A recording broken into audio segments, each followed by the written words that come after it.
Esther chapter 4. When Mordecai learned all that had been done, Mordecai tore his clothes and put on sackcloth and ashes and went out into the midst of the city, and he cried out with a loud and bitter cry. He went up to the entrance of the king's gate, for no one was allowed to enter the king's gate clothed in sackcloth. And in every province, wherever the king's command and his decree reached, there was great mourning among the Jews, with fasting and weeping and lamenting, and many of them lay in sackcloth and ashes. When Esther's young women and her eunuchs came and told her, the queen was deeply distressed. She sent garments to clothe Mordecai so that he might take off his sackcloth, but he would not accept them. Then Esther called for Hathach, one of the king's eunuchs who had been appointed to attend to her, and ordered him to go to Mordecai to learn what this was and why it was. Hathach went out to Mordecai in the open square of the city in front of the king's gate, and Mordecai told him all that had happened to him, and the exact sum of money that Haman had promised to pay into the king's treasuries for the destruction of the Jews. Mordecai also gave him a copy of the written decree issued in Susa for their destruction, that he might show it to Esther and explain it to her, and command her to go to the king to beg his favor and plead with him on behalf of her people. And Hathach went and told Esther what Mordecai had said. Then Esther spoke to Hathach and commanded him to go to Mordecai and say, all the king's servants and the people of the king's provinces know that if any man or woman goes to the king inside the inner court without being called, there is but one law, to be put to death, except the one to whom the king holds out the golden scepter, so that he may live. But as for me, I have not been called to come into the king these 30 days. And they told Mordecai what Esther had said. Then Mordecai told them to reply to Esther, do not think to yourself that in the king's palace you will escape any more than all the other Jews. For if you keep silent at this time, relief and deliverance will arise for the Jews from another place, but you and your father's house will perish.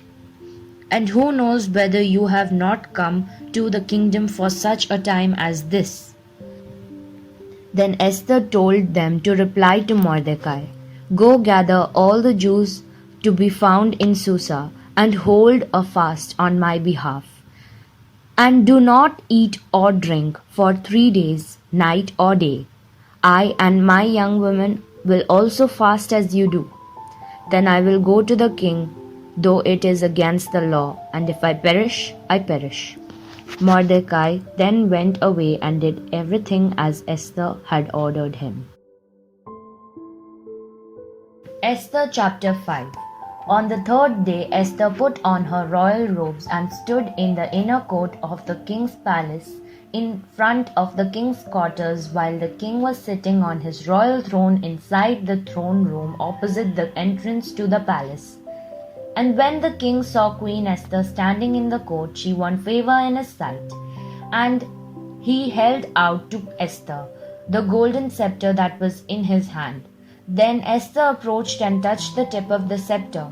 And the king said to her, what is it, Queen Esther? What is your request? It shall be given to you, even to the half of my kingdom. And Esther said, if it please the king, let the king and Haman come today to a feast that I have prepared for the king. Then the king said, bring Haman quickly, so that we may do as Esther has asked.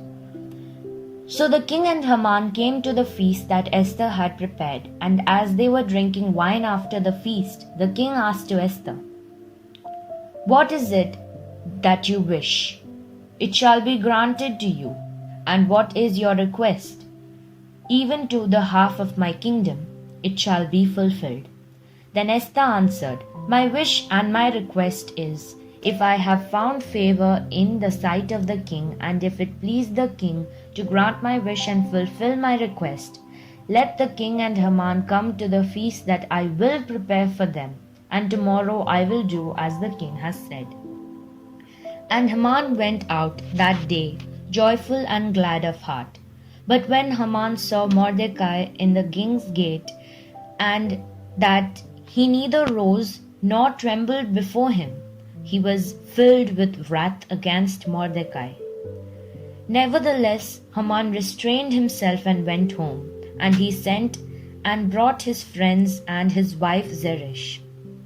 And Haman recounted to them the splendor of his riches, the number of his sons, all the promotions which the king had honored him, and how he had advanced him above the officials and the servants of the king. Then Haman said, Even Queen Esther, let no one but me come with the king to the feast she prepared, and tomorrow also I am invited by her, together with the king. Yet all this is worth nothing to me, so long as I see Mordecai, the Jew, sitting at the king's gate. Then his wife Zeresh and all his friends said to him, Let a gallows 50 cubits high be made, and in the morning tell the king to have Mordecai hanged upon it. Then go joyfully with the king to the feast. This idea pleased Haman, and he had the gallows made.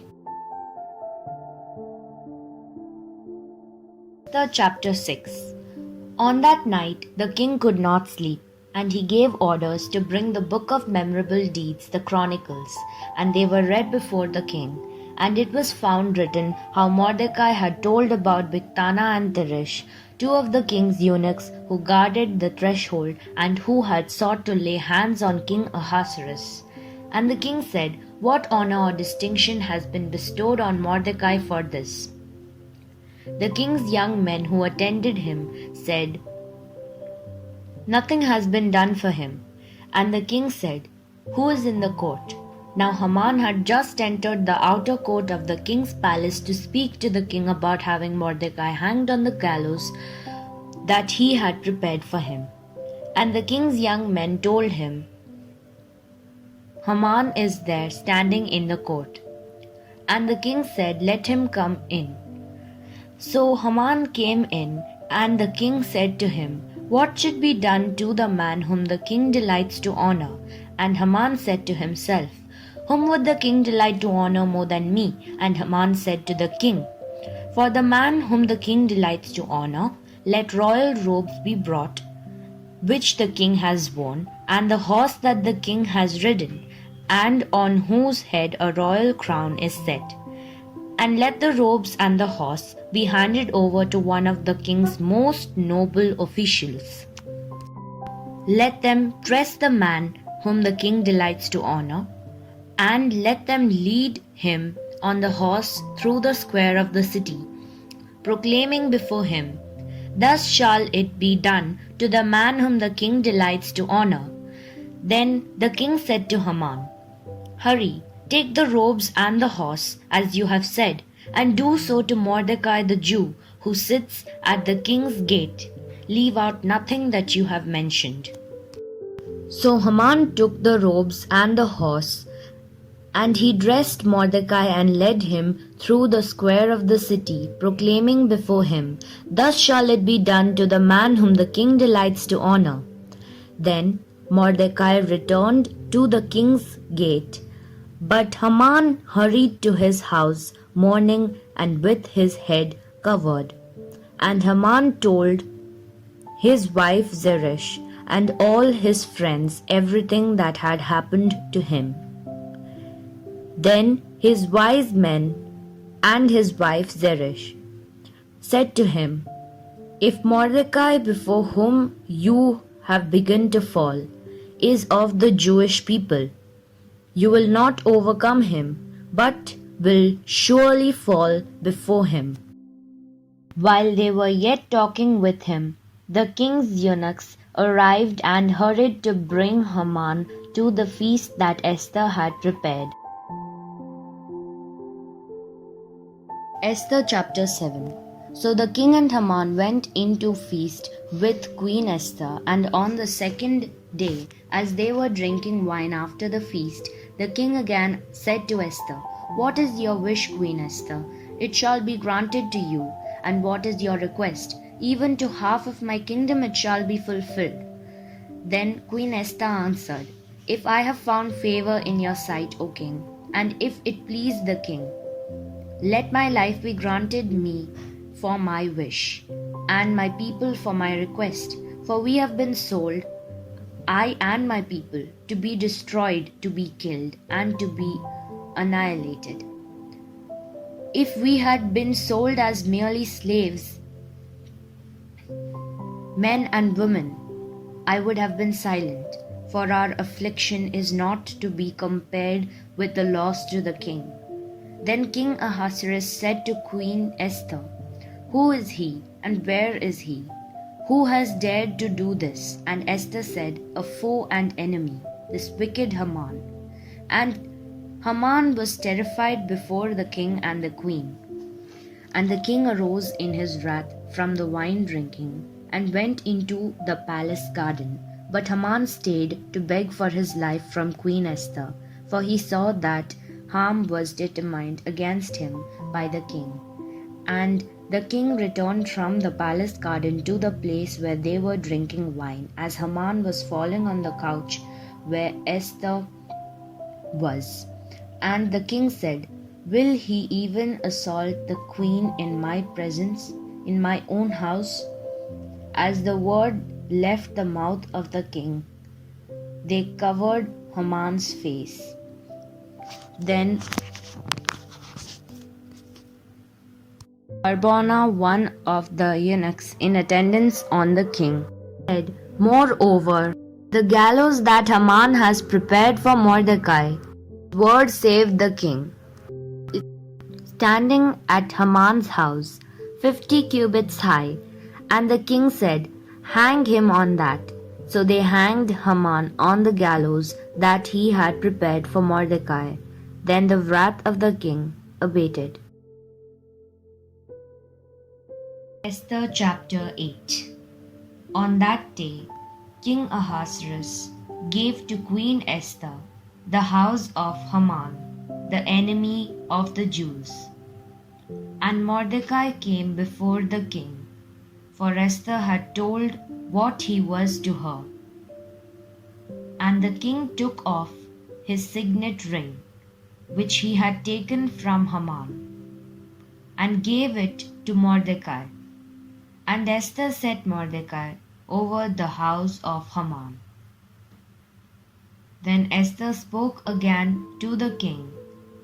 She fell at his feet and wept, and pleaded with him to avert the evil plan of Haman the Agagite, and the plot that he had devised against the Jews. When the king held out the golden scepter to Esther, Esther rose and stood before the king. And she said, "If it please the king, and if I have found favor in his sight, and if the thing seems right before the king, and I am pleasing in his eyes, let an order be written to revoke the letters devised by Haman the Agagite, the son of Hammedatha, which he wrote to destroy the Jews who are in all the provinces of the king. For how can I bear to see the calamity that is coming to my people? Or how can I bear to see the destruction of my kindred?" Then King Ahasuerus said to Queen Esther and to Mordecai the Jew, "Behold, I have given Esther the house of Haman, and they have hanged him on the gallows, because he intended to lay hands on the Jews. But you may write as you please with regard to the Jews, in the name of the king, and seal it with the king's ring. For an edict written in the name of the king and sealed with the king's ring cannot be revoked. The king's scribes were summoned at that time, in the 3rd month, which is the month of Sivan, on the 23rd day, and an edict was written according to all that Mordecai commanded concerning the Jews to the satraps and the governors and the officials of the provinces from India to Ethiopia, 127 provinces, to each province in its own script, and to each people in its own language, and also to the Jews in their script and their language. And he wrote in the name of King Ahasuerus, and sealed it with the king's signet ring. Then he sent the letters by mounted couriers, riding on swift horses that were used in the king's service.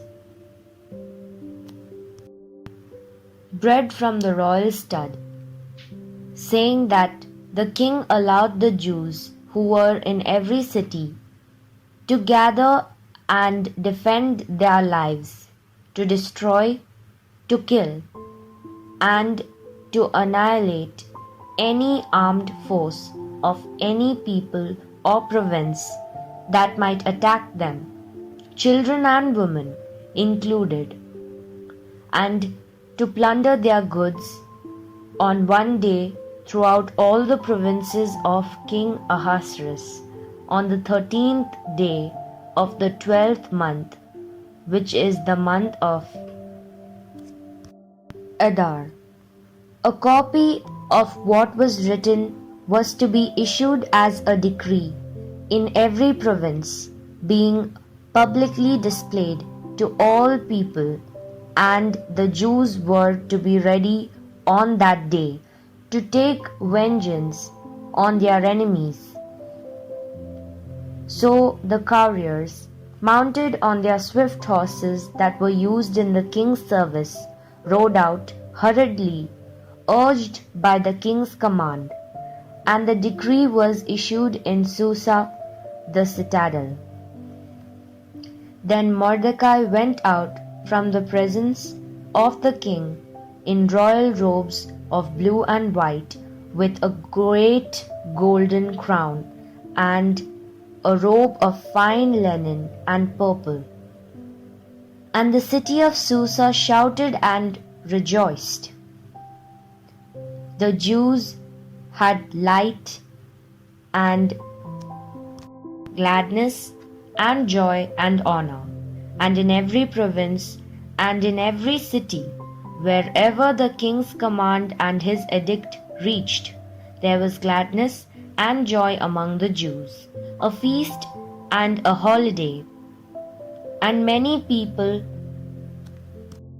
of the country declared themselves Jews, for fear of the Jews had fallen on them.